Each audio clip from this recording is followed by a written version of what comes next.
बलांगीर जिला अंतर्गत टिटलागढ़ ब्लॉक अधीनस्थ खोलान ग्राम पंचायतर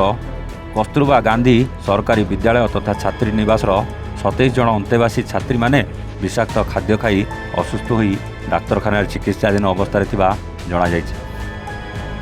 घटनार प्रकाश जे प्रतिदिन भली छात्री निवास छात्री को मध्याह्न भोजन खाई गुरुतर असुस्थ हो पड़ता जमापड़ी। नियमित भली खाद्य खाइबा परे छात्री माने मुंड बुलेवा सह बांती करवा देखा जायतिला।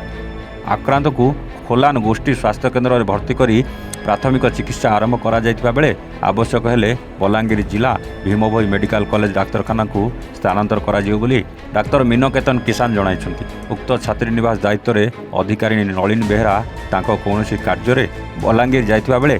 एभली छात्री असुस्थता खबर पाई अधा बाटरू फेरिथिबा प्रकाश करने सह केउ कारणरू एभली खाद्य विषाक्त है से नहीं किछि स्पष्ट जानि नथिबा प्रकाश करछन्ति।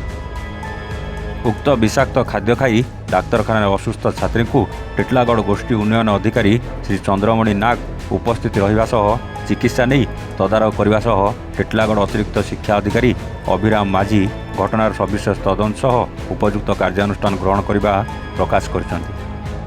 नलिनी बेहरा केजीबीबी हॉस्टल इंचार्ज केजीबीबी खोला। आज कोन घटना है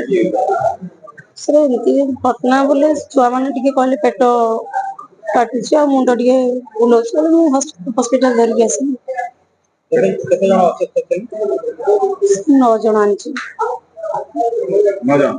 सेमानकर देह वर्तमान कोन हां सामने भी है ठीक होছে सारे जन हाथ पे टोटल केते जण आइछि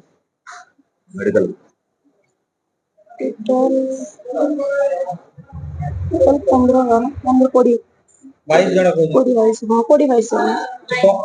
22 जण मध्ये वर्तमान केते सुस्थ अछंती सर सुस्थ अछंती प्राय सुस्थ अछंती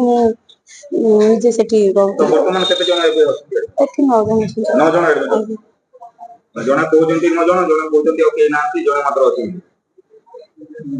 अच्छा तमर कोन खाइदिले एवं मनकर देह असुस्थ सर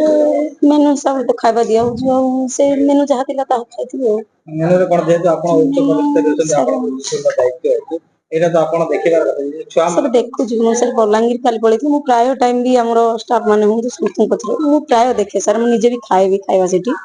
आ मु काली डी मते अलगा काम दिले मु बलांगीर पळैथि मु बडमाल पहुंचला मु दीदी फोन कले जे दीदी छुआ मन देह केतना भल नै मु संगे संगे आसी मु निजो गाड़ी में घर के आसी छुआ बेटी एगा रखली 10:30 11 बजे तक थिबो घर के